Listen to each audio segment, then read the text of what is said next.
சந்தோஷமே எங்கும் சந்தோஷமே. Rubilux Rockfort Paints. ஜனாதிபதி திரௌபதி முர்மு அவங்க அயோத்தி போனப்போ அவங்க குறிப்பிட்ட எல்லை வரைக்கும் தான் அவங்களை அலோவ் பண்ணாங்க. அதுக்கப்புறம் அவங்களை அலோவ் பண்ணல. பிரதமரோ உள்துறை அமைச்சரோ அயோத்தி கோவில் எந்த இடம் வரைக்கும் போனாங்களோ அந்த இடம் வரைக்கும் திரௌபதி முர்மு உள்ள விடல. இது காரணம் அவர் ஒரு தலித்துன்றது தான். அதனால பாஜக தலித்துகளுக்கு எதிரான கட்சின்ற பிரச்சாரத்தை அவங்க மிக தீவிரமா முன்னெடுத்தாங்க. நரேந்திர மோடி தான் பிரதமராக போறாரு ஆனால் முதல் 2 ட்ரிப்லையும் பார்த்தீங்கன்னா அவர் ஒரு தனித்துவமான ஒரு தலைவராக இருந்தார். ஆனால் இந்த ட்ரிப் அப்படி இருக்க முடியுமான்னு தெரியல. ஏன்னா நிதிஷ்குமாரையும் சந்திரபாபு நாயுடு தான் சார்ந்து இருக்காரு. நிதிஷ்குமாரோட ஹிஸ்ட்ரி உங்களுக்கு அவ்வளோ நல்லா இல்லை. அவர் பல்டிகுமார்னே சொல்கிற அளவுக்கு இருக்கு. நிதிஷ்குமார் எந்த அளவுக்கு இந்த கவர்மெண்ட்டுக்கு நெருக்கடியாக இருப்பார்னு நினைக்கிறேன். இப்போ நரேந்திர மோடி நிதிஷ்குமார் மற்றும் சந்திரபாபு நாயுடு தயவு நாடி இருக்காரு. இந்த 2 பேருமே ஒரு காலகட்டத்தில் நரேந்திர மோடியை கடுமையாக எதிர்த்தவங்க தான். கோத்ரா சம்பவத்துக்கு அப்புறம் குஜராத்தில் கலவரம் ஏற்பட்டப்போ அவர் ராஜினாமா பண்ணணும், மோடி ராஜினாமா பண்ணணும்னு முதல்ல குரல் எழுப்பினவர் சந்திரபாபு நாயுடு. அதே மாதிரி 2013 வருஷத்துல பிரதமர் வேட்பாளராக பாஜக நரேந்திர மோடி அறிவிச்சப்போ அதை எதிர்த்து தான் நிதிஷ்குமார் கூட்டணி விட்டு வெளியே போனார். அதே நேரத்தில் அவர் கட்சிகளை உடைக்கிறதுக்கு முயற்சி பண்ணுவார். இப்போ சந்திரபாபு நாயுடு மட்டுமே நம்பியிருக்க மாட்டார். அந்த மினிஸ்டர்ஸ் யாரை போடுறாங்களோ அவங்கள தாஜா பண்ணி எதிர்காலத்தில் பிரச்சனை வந்தால் நீ போயிடாத, நீ எங்களோட இரு அப்படின்னு சொல்லி கண்டிப்பா தெலுங்கு தேசம் கட்சியும் ஐக்கிய ஜனதாவையும் உடைக்கிறதுக்கு அவர் முயற்சி பண்ணுவார். வணக்கம் சுதீர். வணக்கம் தலவாய். தேர்தல் முடிவுகள் பரபரப்பெல்லாம் அடுத்த கட்டத்துக்கு அரசியல் களம் நடந்துருச்சு. ஆட்சி அமைக்கிறதுக்கான வேலைகள் நடந்துகிட்டு இருக்கு. தேர்தல் முடிவில் எந்தெந்த தலைவர்கள் இந்த தேர்தல் அவங்களுக்கு சாதகமாக இருந்திருக்குன்னு நினைக்கிறீங்க? இந்த தேர்தலை பொறுத்த வரைக்கும் மிகப்பெரிய சாதகம்னா அது சந்திரபாபு நாயுடு தான். அதாவது சந்திரபாபு நாயுடு ரொம்பவே அவஸ்தைப்பட்டிருக்கார். ஆந்திரால அவரை கைது பண்ணாங்க, அவரோட வீட்டை இடிச்சாங்க.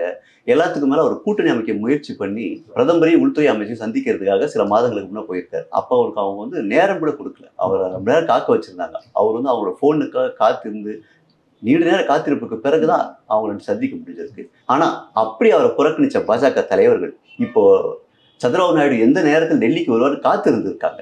அவர் மற்ற அணிக்கு போயிடக்கூடாதுன்னு பதவி இருக்காங்க. அந்த அளவுக்கு சந்திரபாபு நாயுடுக்கான முக்கியத்துவம் கூடி இருக்கு. பாஜக தலைவர்கள் மட்டும் இல்ல, இந்தியா கூட்டணி தலைவர்கள் கூட சந்திரபாபு நாயுடு தங்கள் பக்கம் வந்தா ரொம்ப நல்லா இருக்குமே அப்படின்னு நினைக்கிற அளவுக்கு எல்லாராலையும் கொண்டாடப்பட்ட ஒரு தலைவராக இப்போ அவர் இருக்காரு.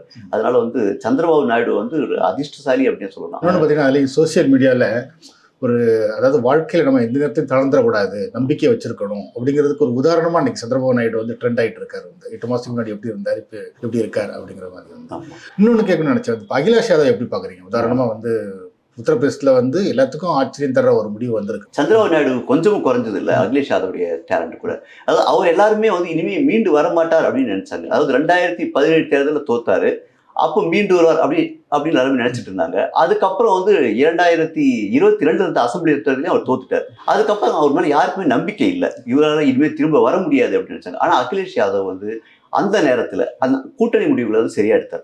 போன நாடாளுமன்ற தேர்தலில் பார்த்தீங்கன்னா அவர் பகுஜன் சமாஜ் கட்சியோட கூட்டணி சேர்ந்தார். ஆனால் அந்த கூட்டணி சக்சஸ்ஃபுல்லாக இல்லை. இது தெரிஞ்ச அகிலேஷ் யாதவ் உடனடியாக பகுஜன் சமாஜ் பார்ட்டியை கழட்டி விட்டு இருக்கு. காங்கிரஸ் கட்சியோட மிக நெருக்கமான ஒரு பேனர். அவருக்கும் பிரியங்கா காந்திக்கும் ராகுல் காந்திக்கும் மிகச்சிறந்த கெமிஸ்ட்ரி இருந்துச்சு. 3 பேர் கடுமையாக ஹார்ட் ஒர்க் பண்ணாங்க.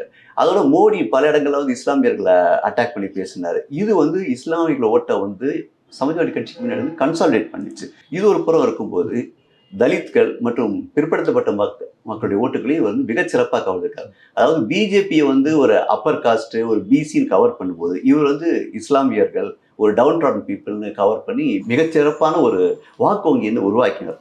அந்த வாக்கு வங்கி தான் அவருக்கு மிகப்பெரிய அளவில் வெற்றி கொடுத்துருக்கு. இன்னைக்கு பார்த்தீங்கன்னா 3வது மிகப்பெரிய கட்சியாக நாடாளுமன்றத்தில் அகிலேஷ் யாதவ் சமாஜ்வாதி கட்சி இருக்கு. குறிப்பாக அயோத்தியில் ராமர் கோயில தான் பெரிய அளவில் பிஜேபி நம்பிக்கிட்டு இருந்தாங்க. அயோத்திலேயே அவங்க தோத்துருக்காங்க. அங்கே ஜெயிச்சதுக்கு முக்கியமான காரணங்களாக அகிலேஷ் யாதவோட ஸ்ட்ராட்டஜியை சொல்கிறாங்க. அங்கே ஒரு தலித் வேட்பாளரை நிறுத்தியிருந்தது ஒரு முக்கியமான காரணம் அப்படின்னு சொல்கிறாங்க. தலித் வேட்பாளர் நிறுத்துறது மட்டும் இல்லை, தலித்துகளுக்கு எதிராக பிஜேபி அரசு எப்படி செயல்படுதுன்றதையும் அவங்க விளக்கினாங்க. உதாரணத்துக்கு ஜனாதிபதி திரௌபதி முர்மு அவங்க அயோத்தி போனப்போ அவங்க குறிப்பிட்ட எல்லை வரைக்கும் தான் அவங்களை அலோவ் பண்ணாங்க. அதுக்கப்புறம் அவங்களை அலோவ் பண்ணல. பிரதமரோ உள்துறை அமைச்சரோ அயோத்தி கோவில் எந்த இடம் வரைக்கும் போனாங்களோ அந்த இடம் வரைக்கும் திரௌபதி முர்மு உள்ள விடல. இது காரணம் அவர் ஒரு தலித்துன்றது தான். அதனால பாஜக தலித்துகளுக்கு எதிரான கட்சின்ற பிரச்சாரத்தை அவங்க மிக தீவிரமா முன்னெடுத்தாங்க.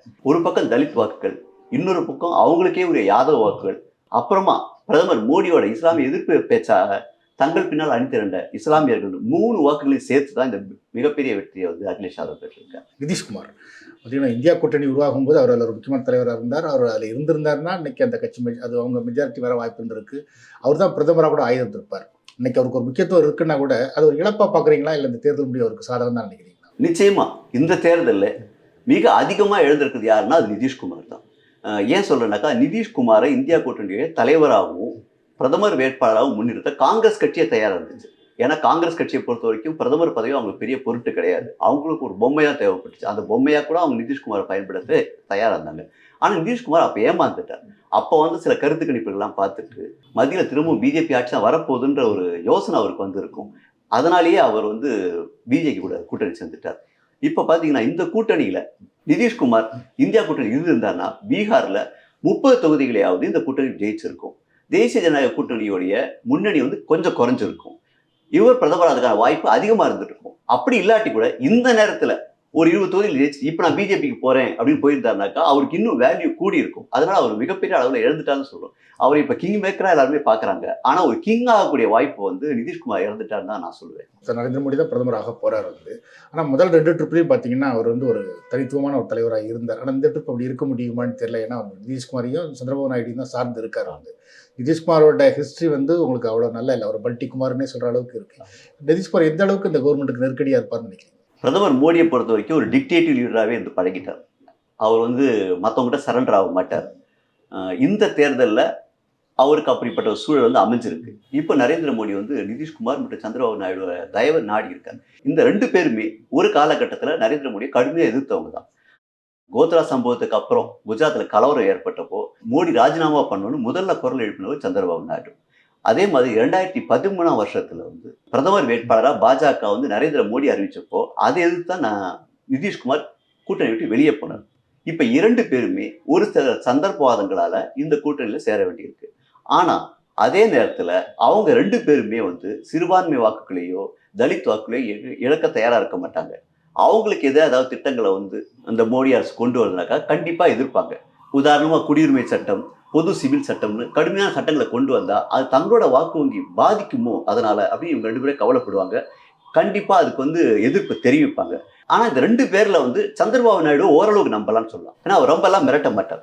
1999ல் தேசிய ஜனநாயக கூட்டணிக்கு வந்தவர் அதுக்கப்புறம் ரொம்ப மிரட்டாம ரொம்ப அமைதியாவே இருந்தார். 2009ல் தான் தனியா போனாரே தவிர அது வரைக்கும் அந்த கூட்டணிக்கு அவர் பக்கபலமா தான் இருந்திருக்காரு. அவருடைய எதிர்பார்ப்பு இப்ப என்னவா இருக்கும்னாக்கா, முன்ன ஹைதராபாத்தை அவர் வளர்த்தெடுத்தார். தேசிய ஜனநாயக கூட்டணி இருந்தப்போ ஹைதராபாத்துக்கு தேவையானதெல்லாம் அவர் கேட்டு வாங்கினார். இப்போ அவருடைய டார்கெட் ஃபுல்லாகவே அமராவதியை டெவலப் பண்ணுறது தான் இருக்கும். அதனால அவர் கேட்கறது அமராவதியை டெவலப் பண்ணணும், அதுக்காக தனி அந்தஸ்து கொடுக்கணும் ஆந்திராவுக்கு அப்படின்றதான் அவருடைய முக்கியமான ஒரு கோரிக்கையாக இருக்கும். அதே மாதிரி அமராவதியை வளர்த்தெடுக்கிறதுக்காக அர்பன் டெவலப்மெண்ட், ஐடி அந்த மாதிரி துறைகளை அவர் கேட்கலாம். அவருடைய நலன் ஃபுல்லாகவே ஆந்திரா ஓட்டி தான் இருக்கும். ஆனால் நிதிஷ்குமாரை நீங்கள் அப்படி பார்க்க முடியாது. அவர் மாநில நலனோட தன்னுடைய நலனுக்கு முக்கியத்துவம் கொடுப்பார். முன்ன அவர் கன்வீனராக இருந்திருக்கார் தேசிய ஜனநாயக கூட்டணிக்கு. இப்போவும் அதே பதவி அவர் எதிர்பார்க்கலாம். பழைய ரயில்வே துறையை திரும்பவும் வேணும்னு அவர் எதிர்பார்க்கலாம். அவரே கூட அந்த துறைக்கு வர ஆசைப்படலாம். இந்த மாதிரி அடிக்கடி நெருக்கடி கொடுப்பார். அவருக்கு என்னன்னாக்கா, அந்த பிஜேபியை விட்டாலும் இன்னொரு கட்சி அவருக்கு இருக்கு. அவர் ஆதரிக்கிறதுக்கு தயாரா லாலோட கட்சி இருக்கிறதால எந்த நேரத்திலும் அவர் சுவிட்ச் அவர் பண்ணலாம். அதனால நிதிஷ்குமாரை விட சந்திரபாபு நாயுடு கொஞ்சம் அதிகமா நம்பலாம் அப்படின்னு. அதே மாதிரி மோடியோட இமேஜ் பவர்ஃபுல்லாவே இருந்திருக்கு. அந்த இமேஜ் இறங்கிறதுக்கு பிஜேபி விடாது. அவர் அதே மாதிரி பவர்ஃபுல்லா ஆட்சி செய்ய விட்டுட்டு கூட்டணி கட்சிகளை அட்ஜஸ்ட் பண்றது, அவங்களோட பேச்சு நடத்துறது, அவங்க தாஜா பண்றது, இந்த வேலையெல்லாம் ராஜ்நாத் சிங்கும் அமித்ஷாவும் செய்வாங்க நான் எதிர்பார்க்கிறேன். அந்த மாதிரிலாம் இருந்தா கூட 5 வருஷம் அந்த கவர்மெண்ட் பிரச்சனை எல்லாம் போகும்னு நினைக்கிறீங்களா, இல்ல இடையில ஏதாவது சிக்கல் வர வாய்ப்பு இருக்கு? 5 வருஷம் போகுமான்ற கேள்வி மிகப்பெரிய கேள்விதான். இந்த விஷயத்துல பிஜேபி ஒரு விஷயம் சொல்லியிருக்காங்க. அதாவது கூட்டணி அமைச்சரவைன்றதால எங்களுடைய கொள்கைகள் மாற மாட்டோம் அப்படின்னு சொல்லியிருக்காங்க. பிஜேபியை பொறுத்த வரைக்கும் இந்த கூட்டணி அரசியை அவங்க ரசிக்கல. அவங்களுக்கு தனியா அதிகாரத்துக்கு வரணுன்றதுதான் அவங்களுடைய ஒரே ஆசையா இருக்கும். அப்படி பார்க்கும்போது நான் என்ன நினைக்கிறேன்னாக்கா, ஒரு 2 வருஷம் இப்படியே போகட்டும்னு பிஜேபி விடலாம். ஏன்னா இந்தியா கூட்டணி சிதறடிக்கிறதுக்கு எல்லாம் வழி இருக்குன்னு பார்ப்பாங்க. இந்த 2 வருஷத்துல திரும்பவும் இடி, ஐடி ரேட்ஸ் அப்படின்னு பண்ணி எதிர்கட்சிகளை இன்னும் கொஞ்சம் பலம் குறைய பார்ப்பாங்க. அப்படி எதிர்கட்சிகளோட பலம் குறைய நேரத்துல இவங்க ஏதாவது சட்ட திருத்தத்தை கொண்டு வர பார்க்கலாம். பொது சிவில் சட்டம் மாதிரி ஏதாவது சட்டத்தை கொண்டு வர முயற்சி பண்ணுவாங்க. அதை கூட்டணி கட்சிகளை எதிர்த்தாங்கனாக்கா, இந்துக்களின் நலனுக்காக, நாட்டு மக்கள் நலனுக்காக நாங்கள் ஒரு திட்டத்தை கொண்டு வந்தோம், அதுக்காக என்னுடைய ஆட்சியை பறிச்சுட்டாங்க அப்படின்னு தியாகி பட்டத்தோட அடுத்த தேர்தல் எதிர்கொள்றதுக்கு பாஜக தயாரா இருக்கும். அது வரைக்கும் ஒரு 2 வருஷம் வரைக்கும் சும்மா அப்படி போக்கு கட்டு ஆட்சி நடத்துவாங்கன்றது என்னுடைய கருத்தா இருக்காது. ஆனால் இனிமேலும் அந்த இந்துத்துவ பாலிடிக்ஸ்ங்கிறது ஈடுபடுமா? இப்போ இந்த எலெக்ஷன்லேயே ஏற்கனவே அந்த ட்ரெண்டை தான் போயிட்டு இருக்காங்க. ஆனால் வேலைவாய்ப்பின்மை மற்ற மாதிரி விஷயங்களை வந்து எதிர்க்கட்சிகள் முன்னிறுத்தி ஒரு மாற்றங்கள் வந்திருக்கு. அது எடுபடும் நினைக்கிறீங்களா? இந்துத்துவா வந்து யூபியில் ஃபெயிலியர் ஆயிடுச்சு. எப்பவுமே வந்து அவங்க ஏற்கனவே இந்துத்துவா கார்டை யூஸ் பண்ண இடத்துலாம் ஃபெயிலியர் ஆகும் போது புதுசாக ஒரு இடத்த பிடிச்சிடுறாங்க. இப்போ கூட ஜெய் ஜெகநாத் அப்படின்னு சொல்லி தான் வந்து மோடி தன்னுடைய பேச்சை ஆரம்பிச்சிருக்காரு. இப்போ ஒரிசால வந்து அந்த இந்துத்துவத்துக்கு ஒரு ஆதரவு இருக்குன்னு காரணம். ஏன்னா ஒரிசால வந்து பூரி ஜெகநாதர் கோவிலுடைய பொக்கிஷ சாவி காணாம போச்சு, நாங்க வந்து அதை மீட்டு தருவோம், அந்த சாவி தமிழகத்துக்கு போச்சு அப்படின்னு சொல்லி இந்துத்துவ கார்டை யூஸ் பண்ணி தான் அங்க வந்திருக்காங்க. அதே மாதிரி வந்துட்டு கேரளாலையும் வந்து கொஞ்சம் இந்துத்துவ கார்டை அதிகமாக யூஸ் பண்ணிட்டு தான் வந்திருக்காங்க. அதனால புது மாநிலங்கள்ல அவங்க இந்துத்துவ கார்டை யூஸ் பண்ணுவாங்க. இன்னொன்னு, இப்போ வந்து இந்துத்துவாவை வந்து பத்தி எரிய செய்யறதுக்கான எந்த விதமான ஒரு வாய்ப்பும் பிஜேபிக்கு இல்லாமல் இருந்திருக்கு. ஆனா 2 வருஷம் கழிச்சு இந்துக்களுக்காக ஒரு சட்டத்தை கொண்டு வந்து அதை மற்றவங்களா எடுத்தாங்கன்னாக்கா அந்த நேரத்தில் இந்துத்துவாவை தூண்ட முடியும் அப்படின்னு நம்பிக்கை அவங்களுக்கு இருக்கு. இந்த அமைச்சரவை எப்படி இருக்குன்னு நினைக்கிறீங்க? இப்போ அமைச்சரவை ஃபார்ம் பண்ணுறதுக்காக யார் யாருக்கு என்னென்ன பதவிகள் கிடைக்கும்? பழைய ஆட்களுக்கெல்லாம் அதே துறைகள் கிடைக்கும்னு நினைக்கிறீங்களா? பாஜகவை பொறுத்த வரைக்கும் குறிப்பிட்ட 5 துறைகளை, அதாவது உள்துறை, பாதுகாப்பு, ரயில்வே உள்ளிட்ட 5 துறைகளை வந்து மற்றவங்க கொடுக்கறதுக்கு ரொம்பவே யோசிப்பாங்க. நிதித்துறை அமைச்சராக வந்து நிர்மலா சீதாராமனே தொடரதான் அவங்க விரும்புவாங்க. வெளியுறவுத்துறையும் அதே மாதிரி தான், ஜெய்சங்கர் தொடரதான் அவங்க விரும்புவாங்க. உள்துறை அமித்ஷா கிட்டே இருக்க வாய்ப்பு உண்டு. ஆனால் இப்போ வந்து சந்திரபாபு நாயுடு வந்து ஃபைனான்ஸ் கேட்கறதா சொல்றாங்க. ஆனால் பாஜக தரப்பு வந்து அவர் ஃபைனான்ஸ் கேட்கல, ஃபைனான்ஸ்ல துணை அமைச்சர் பதவி தான் கேட்கறாங்கன்றாங்க. விவசாயத்துறையை வந்து குமாரசாமி கேட்டுட்டு இருக்காரு, ரயில்வே துறையை வந்து நிதிஷ்குமார் கேட்டுட்டு இருக்காரு, நிதின் கட்கரி சாலை போக்குவரத்து துறை, அந்த துறையை வந்து ஆந்திர மாநிலத்துக்காக வந்து சந்திரபாபு நாயுடு கேட்டுட்டு இருக்காங்க. ஸோ வந்து முன்ன வந்து அவங்க இஷ்டத்துக்கு பண்ணிட்டு இருந்தாங்க. ஒரு 60 அமைச்சர்களாக்கா 60 பேரும் பாஜகர்களா இருந்தாங்க. இப்போ அப்படி இல்லை. ஒவ்வொரு கட்சியுமே வந்து 5 மினிஸ்டர் போஸ்ட் கேட்குது, 2 கேபினட்டாவது வேணும், 3 துறை அமைச்சர்கள் போது இது ஒரு மிகப்பெரிய தலைவலியா இருக்கும். அப்படி பார்க்கும்போது தமிழ்நாட்டுக்கு பாதிப்பு வருமோன்னு நான் நினைக்கிறேன். ஏன்னா மத்திய பிரதேசத்துல இருந்து 29 எம்பிக்கள் அனுப்பிச்சிருக்காங்க பாஜகவுக்காக, உத்தரப்பிரதேசத்துல இருந்தும் 30க்கு மேல அனுப்பிச்சிருக்காங்க. ஸோ அவங்க ஜெயிச்ச மாநிலங்களா முதல்ல சாட்டிஸ்ஃபை பண்ண வேண்டியிருக்கு. அவங்கள சாட்டிஸ்ஃபை பண்ணி இப்போ கேரளால இருந்து கூட திருச்சூர்ல வந்து சுரேஷ் கோபி ஜெயிச்சிருக்காரு. ஸோ ஜெயிச்ச இடங்கள்லாம் அங்க இருக்கிற பாஜக காரங்க சந்தோஷப்படுத்த வேண்டியிருக்கு. அதுக்கப்புறம் தான் மற்ற மாநிலங்களுக்கு கொடுக்க முடியும். அப்படி பார்க்கும்போது தமிழகத்துக்கு போன தடவை இந்த பிரதிநிதித்துவம் இருக்குமோ அப்படின்றது கொஞ்சம் சந்தேகமா இருக்காங்க. என்னைக்கு பிரதமர் பதவி இருக்கிறது அப்படிங்கிறதுக்கான டிஸ்கஷன் போயிட்டு இருக்குன்னு கேள்வி செய்திகள் வருது. வழக்கமாக 8ஆம் தேதி மோடி வந்து தேர்ந்தெடுப்பார் அப்படின்னு சொல்லுவாங்க. ஏன் அவர் 8ஆம் தேதி தேர்ந்தெடுக்கிறாரு? பொதுவா எல்லாருமே 8 வந்து ஒரு துரதிருஷ்டமான நம்பரை தான் பார்ப்பாங்க. ஆனா மோடிக்கு வந்து அந்த 8 தான் வந்து அதிர்ஷ்டமான எண். ஏன்னா அவர் பிறந்து வந்து 17ஆம் தேதி. அதனால என்னமோ அவருக்கு அந்த 8ன்ற நம்பர் மேல மிகப்பெரிய பாசம் இருக்கு. அவர் வந்து முக்கியமான முடிவுலாம் எடுக்கும்போது அது வந்து 8ஆம் தேதி தான் எடுத்திருக்காரு. மிக குறிப்பா சொல்லணும்னாக்கா பண மதிப்பிழப்பு சட்டம், அதை அவர் அனௌன்ஸ் பண்ணது வந்து நவம்பர் 8 மணிக்கு. அப்படியே டிஜிட்டல் இந்தியா திட்டத்தை வந்து 26ஆம் தேதி கொண்டு வந்திருக்காரு. அந்த வருஷம் வந்து 2015. ஸோ 2ஐயும் கூட்டுனா வந்துட்டு அதுவும் 8ஆ தான் வருது. இந்த வருஷம் வந்து 2024ஆம் வருஷம். இதை கூட்டினாலும் 8ஆ வருது. அதனால 8ஆம் தேதி பதவி ஏற்கணும் அப்படின்றது தான் நரேந்திர மோடி விருப்பமா இதுவரைக்கும் இருந்திருக்கு.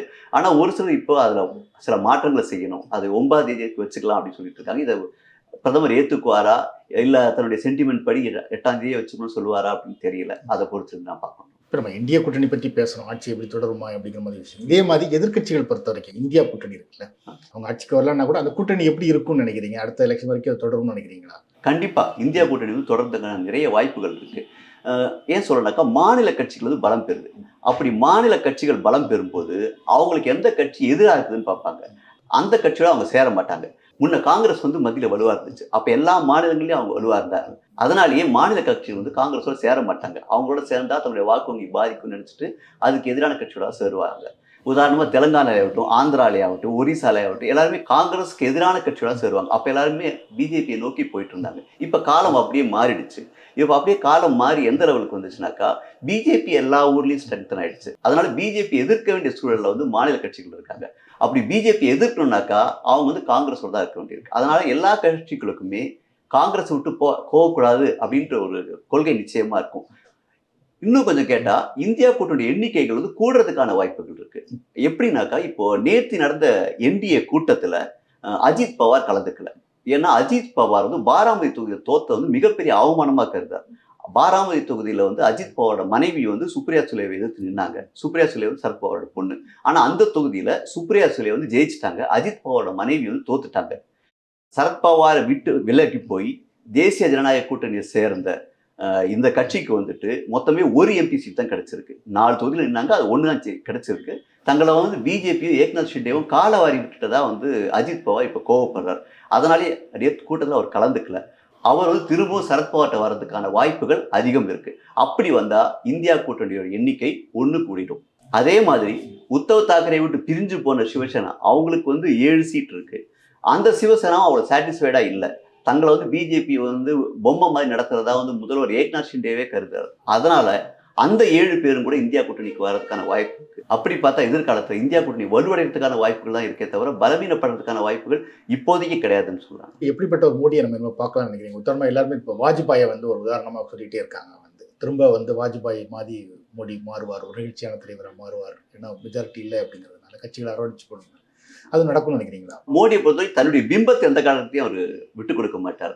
அதே நேரத்துல ஒரு நட்பா, இப்போ நீங்களும் ஒரு வீடியோ பார்த்துருப்பீங்க, சந்திரபாபு சேர்ல உட்கார சொல்லி அவர் கையை பிடிச்சி இழுக்கிறது, அந்த மாதிரி சின்ன சின்ன கிமிக்ஸ் எல்லாம் பண்ணி வந்து தான் எல்லாரோடையும் வந்து ஃப்ரெண்ட்லியா தான் இருக்கேன் அப்படின்னு காட்ட அவருடைய மனசுக்குள்ள அதை ஏற்று காட்டியும் வெளியே அவர் காட்டிக்க மாட்டார். வெளியே வந்து தங்களுடைய ஃப்ரெண்ட்லியா இருக்க மாதிரியும் பாட்டுவார்.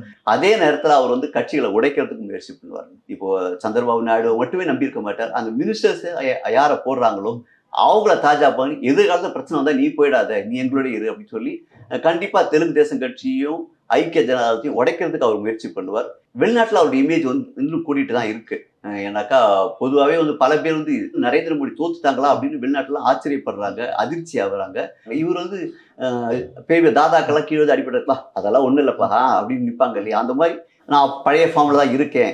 இப்போ மோடி சொல்ல ஆரம்பிச்சிருக்காரு பார்த்தீங்களா, எதிர்கட்சி எம்பிக்களுடைய மொத்த கூட்டுத்தொகையை விட பாஜகவுடைய எண்ணிக்கை அதிகம் சொல்லிக்க அதே மாதிரியான பிரச்சாரங்களை அவர் தொடர்ந்து மேற்கொள்வார். அடுத்தடுத்த மாநில அரசியல்லாம் அவர் வந்து கவனம் செலுத்துவார். மகாராஷ்டிராலேயும் ஹரியானாலேயும் அடுத்த தேர்தல் நடக்கும்போது டெல்லியில் நடக்கும்போது இந்த 3 மாநிலங்களையும் எப்படியாவது ஜெயிச்சு தன்னுடைய பழைய இமேஜை தக்க வச்சுக்க அவர் பார்ப்பார். அதே நேரத்தில் 3வது வருஷம் நான் ஏற்கனவே சொன்ன மாதிரி ஏதாவது ஒரு முக்கிய முடிவு எடுத்து அது கூட்டணி கட்சிகள் பிடிக்காட்டி தியாகி பட்டத்தோட வெளியேறி அடுத்த தேர்தலை இன்னும் பவர்ஃபுல்லாக சந்திக்கிறது எப்படி அப்படின்றத பற்றி தான் அவர் யோசிப்பார். ஸோ அவருடைய மைண்ட்லாம் திரும்ப பழையபடி பவர்ஃபுல்லாக வர்றது எப்படி, அதுக்கான நேரம் எப்போ வரும்ன்றது காத்திருக்கிறது தான் இருக்கும்னு நினைக்கிறேன். இருக்கவே இருக்குது, இடி இருக்குது, ஐடி இருக்குது, இவங்களை வச்சு இன்னும் கட்சிகளை உடைக்கலாம். திரிணாமுல் கட்சி இருக்கவே இருக்குது, எத்தனையோ தடவை உடைச்சிட்டாங்க, அங்கேருந்து உடைக்கலாம். அந்த மாதிரி சின்ன சின்ன கட்சிகளை டார்கெட் பண்ணி அவர் உடைக்கிறதுக்கு ட்ரை பண்ணலாம். ஸோ அந்த கட்சிகள்லாம் உடைச்சு எப்படியாவது 2 வருஷத்துக்குள்ள தன்னுடைய அறுதி பெருமானை கொண்டு வருது பிஜேபிக்கு அப்படி அவர் முதல் டார்கெட்டாக இருக்கும். அப்படி இல்லைனாக்கா ஏதாவது தியாகி பட்டத்தோட வெளியே வந்து மீண்டும் தேர்தல் சந்திப்பார் அப்படின்னு நான் நினைக்கிறேன்.